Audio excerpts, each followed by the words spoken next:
Major funding for these broadcasts has been provided by grants from New York Community Bank, AmTrust Title Insurance Company, Perfect Building Maintenance, M&T Bank, Customers Bank, Marks Paneth LLP, Capital One Bank, Collins Building Services, Meridian Capital Group.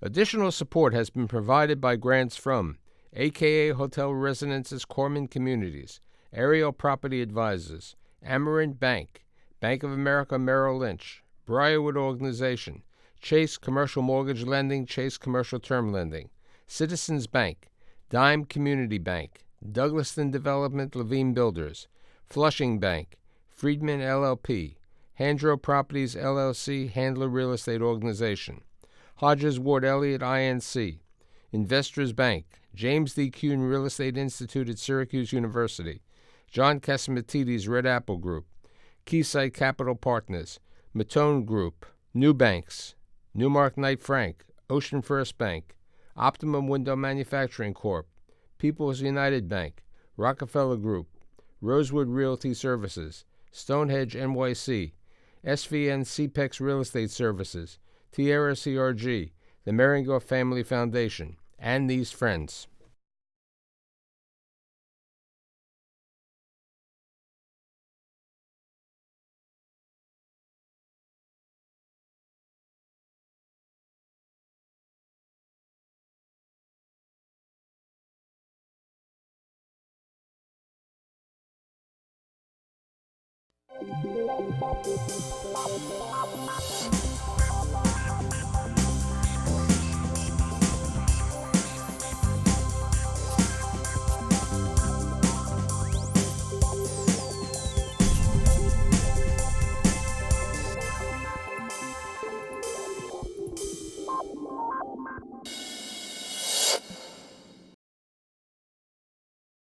Healthcare, New York region. Who's there?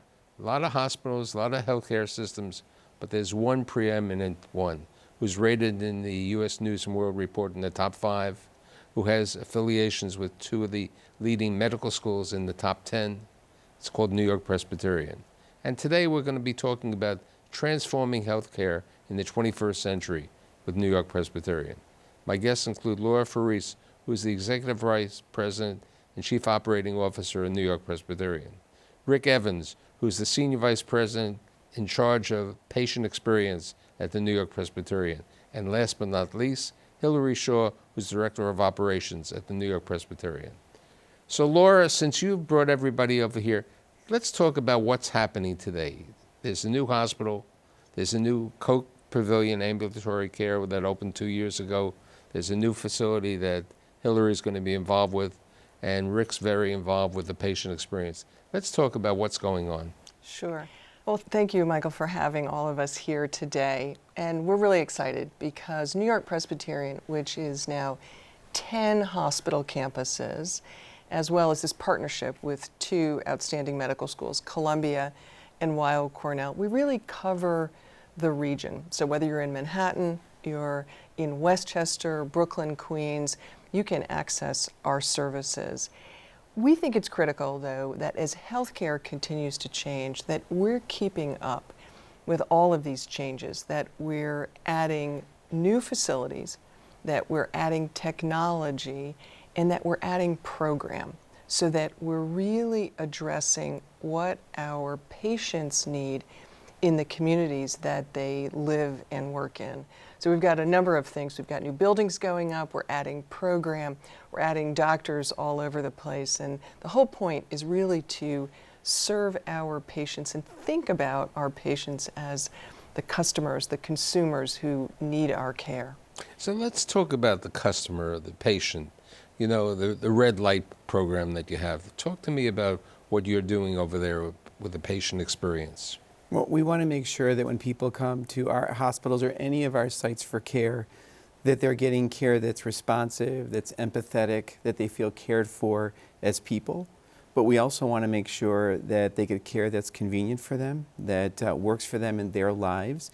And so we're constantly thinking about how we design both buildings and programs to be both empathetic and convenient. So that's work we're engaged in every day. Right, but you know, we were talking before in the green room, one of the programs that you have is you have 3 ambulances for strokes.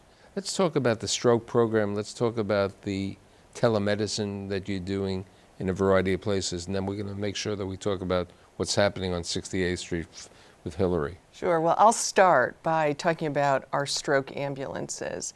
This is really an outstanding program. We're the only ones really east of the Mississippi who have these ambulances. They're special. They've been outfitted with scanners right on the ambulance themselves. And now when you call or someone calls for you having symptoms of a stroke, FIDNY, the Fire Department of New York system, the 911, if they can dispatch the ambulances, we have one stationed in Manhattan, one in Queens, one in Brooklyn, they will send one of those ambulances to you. Now, out in the field, they'll get you on that scanner. If there's not a stroke, is that ambulance being utilized for something else? Not really, because they typically are in use all the time. And if you think about it, we've got ambulances all over New York City. This is where this terrific program, 911, comes into play. So as you know, the triage system there, they're looking everywhere. So now think about it. Someone's maybe having arm weakness. A spouse calls and says that. If the triage team, the dispatch team, can send that ambulance, they get the ambulance to you, you're now put on that scanner, and the scan now is sent back to one of our physicians who's at one of our hospitals, and we really only need one person doing that because all 3 of those ambulances can be busy at once. Now the doctor is reading the scan, making a decision. There are multiple different kinds of strokes. Not all of strokes are amenable to what we call clot-busting drugs. But if it is, the doctor can now have the paramedic give you that clot buster in the field. Then, of course, they're going to rush you to the hospital, but time is brain. So Right. That's an example where technology is really coming together. That's a new program. And think about it. We can use one doctor covering multiple different areas. It's an example where we've got technology sort of doing the very best that we can. So we're thrilled with that investment. Here's the question.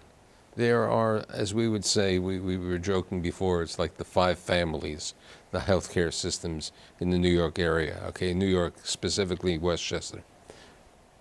Why did New-York-Presbyterian come out with a stroke ambulance, okay, as opposed to the others, who were also excellent institutions, but you were the creator of the stroke concept? Well, I can't speak to why others didn't do it, but let me tell you why we I did want to know do why it. you did it. That's why. We saw an opportunity to take something that we knew we had the right physicians. We had interest from our doctors at both Columbia and Weill Cornell now, so we knew we could really cover the waterfront. And quite candidly, we had some wonderful donors who were willing to help us make that initial investment. It's expensive to get something like this up and going.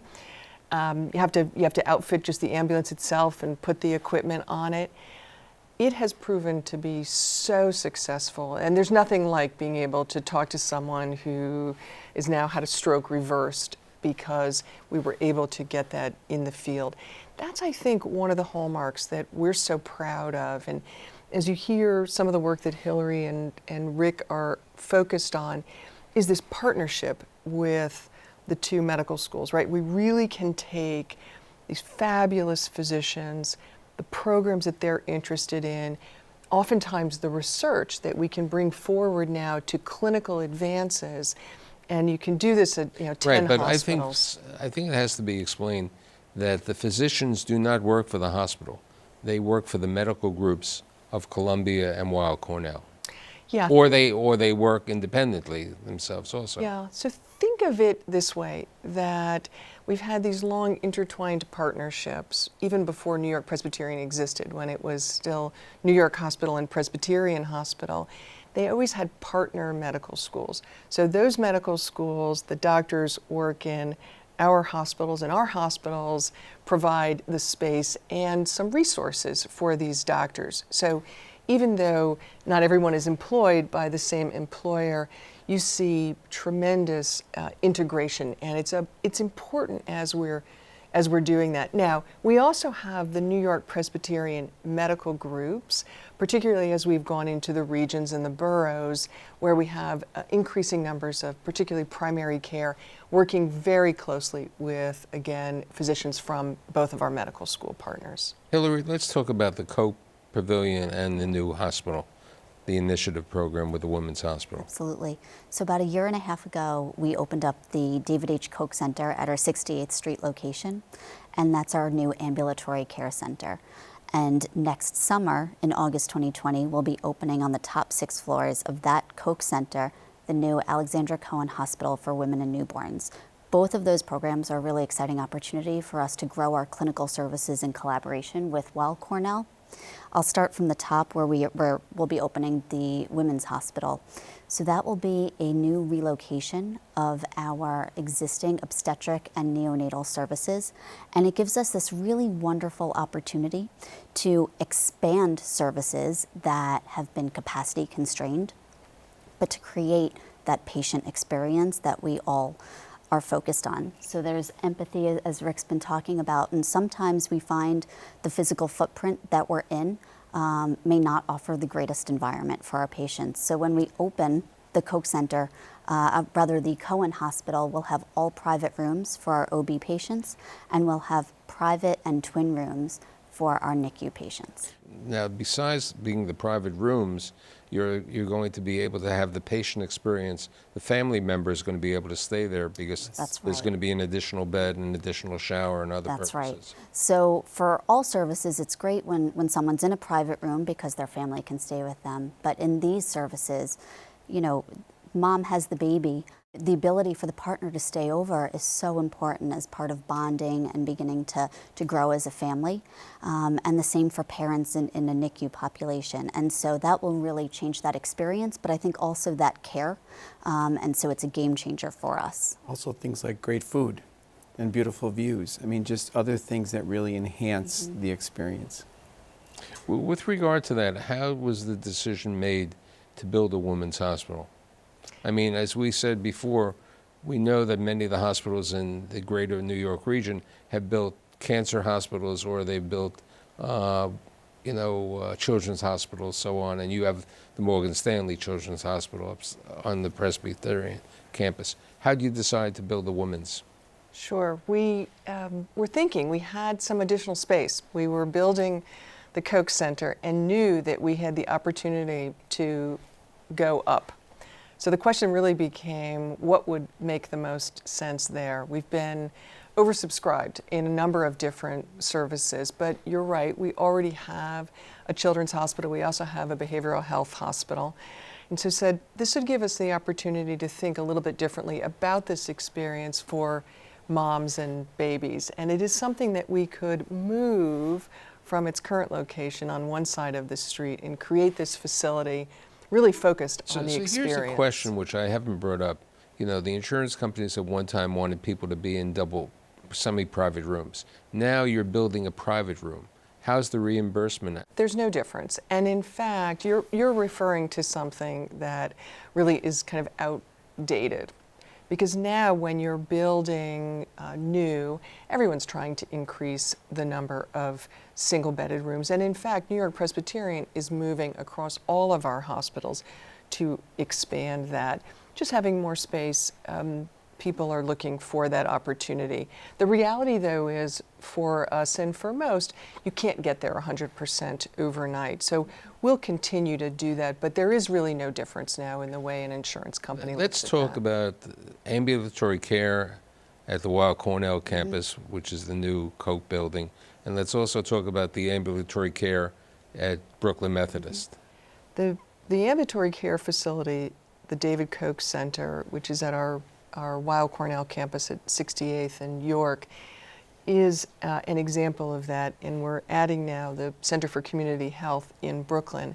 But we're also going to continue to roll this out. So we're going to have a new cancer building over the next number of years that will be on our Columbia campus up at 168th Street. That'll be another on the west Irving side. Cancer Center? It'll be part of the Columbia campus, and it's made possible through a generous gift by The Irving family. the Irving family. The Irvings were really quite extraordinary, and we will take a lot of the things that we've learned in these outpatient facilities. We get a lot of feedback from our patients.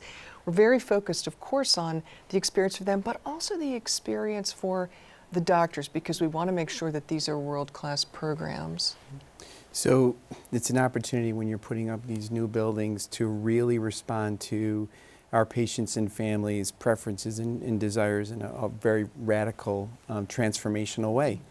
So you look at the experience many of our patients go through where you have to come to a place and fill out a bunch of paperwork. Well, we're designing buildings and programs in a way that you can fill all that out on home on your computer, and it's waiting for you when you get here. Not only can we do that, we can give you a band so that when you show up, we know you're coming, we know you've arrived. The check-in process is quick. You can move right up to your treatment area, and you can be in a room where you and your family can be your home base for the whole day. So the era of moving you from this room to that room while your family is waiting in another area, these buildings transform all that so that people can be together through the experience. Your caregivers are more satisfied because they're not having to cover multiple rooms and places. They come and get you, you're taken to your procedure, your family can stay, and then you're brought back. These are things that really make the experience so much more smooth, so much more integrated, and we've already done that at the Koch Center. We're going to be doing that in Brooklyn and all the new buildings. It's a chance as we do more and more buildings that we can bring these great concepts. But we're in a different era now where, and particularly in this age of consumerism, where transparency around how people feel about things, we rate everything. We rate the things we buy, we rate the services we use. That is now part of healthcare. What was done ambulatory before the Koch Center? All of our facilities, all of our hospitals have ambulatory parts to them that are somewhere in the vicinity, and then we have some that are further remote. I'd say the difference now is how we're thinking about blending all of this seamlessly together. So Hillary, maybe you want to share a little bit of how we're thinking as we're installing Epic across all of New York-Presbyterian and the doctors of Columbia and Weill Cornell, how that all fits together and how we're going to be able to use that technology. Sure. So the Epic opportunity for us brings us onto a common platform. Epic is patient records. That's our medical record system, Right. the electronic medical record system. And today, our doctors at Weill Cornell and Columbia are on different systems than the hospital is on.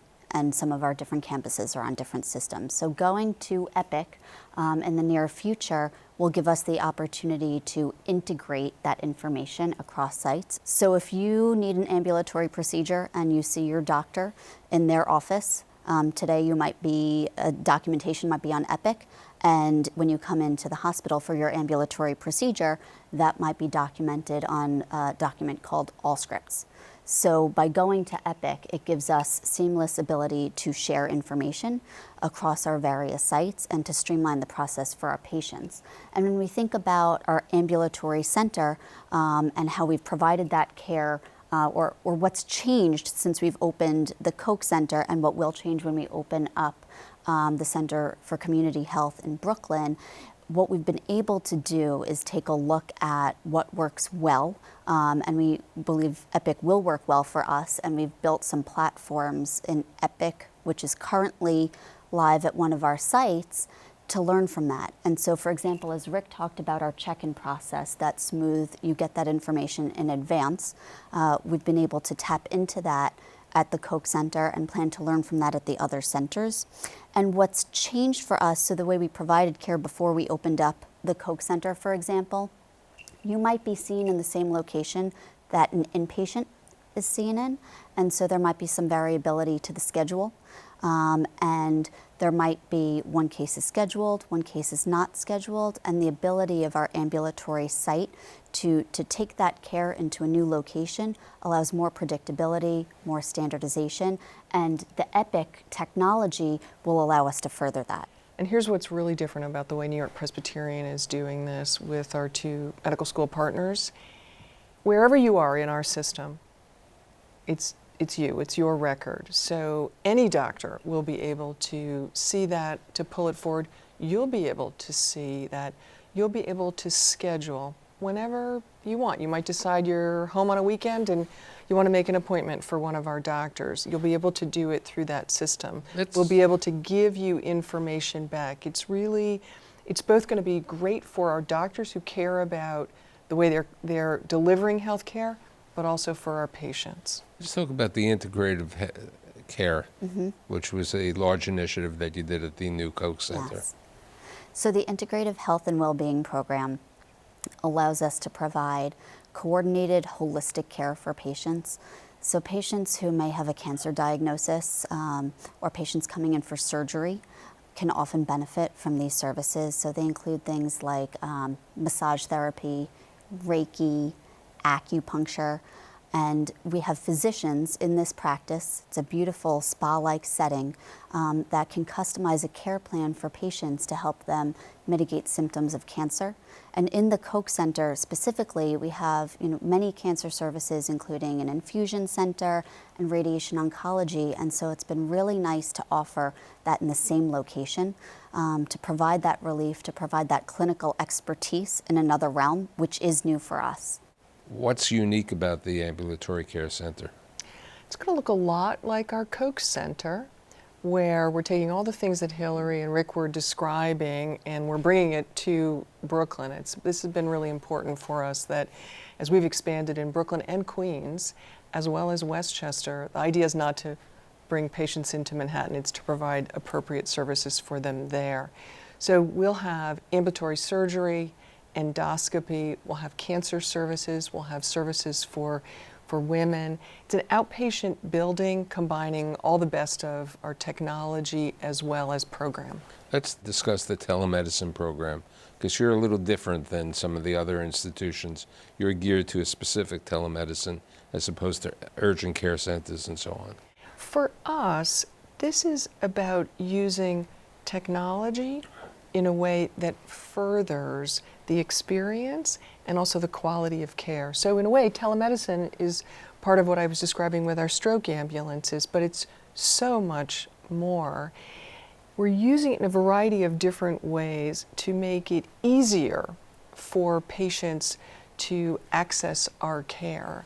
So Rick, I'll let you describe a couple examples. So if my son is sick and that requires me, if I've got to go to the doctor, first of all, do they have an appointment today and can I make it work? Then I've got to pack him up and get him there. This allows me to use my phone to see a doctor that I trust, a doctor that's a New York-Presbyterian doctor, and we can talk and even see each other over the phone and determine whether, oh no, this is good, I can prescribe an antibiotic, or we think we want you to bring him in to see him.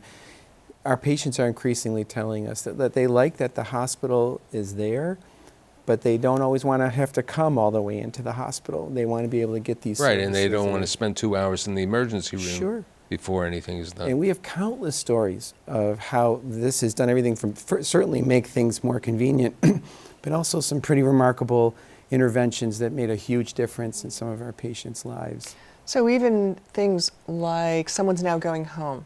Maybe it's a heart failure patient, and we want to be able to see how they're doing afterwards.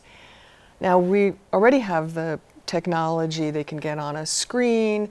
You want to check in with them. Sometimes you need to see the doctor wants to see you, but we may also want to check on your medication. And that's actually something that doctors aren't necessarily great at doing that. You know who's great at checking medication? A pharmacist. So now the patient can be home, can hold up the pill bottle, the pharmacist can be on the video screen, looking at that, asking, saying, oh, let me see how many are still left in that bottle.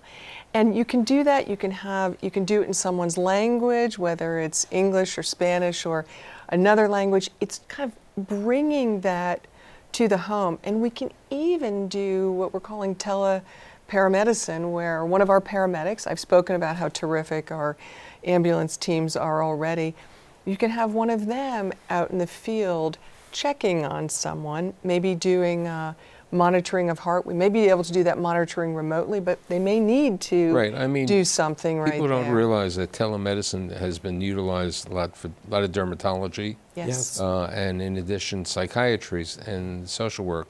For something like psychiatry, there are not enough psychiatrists in the country to have someone stationed in every emergency department, for example.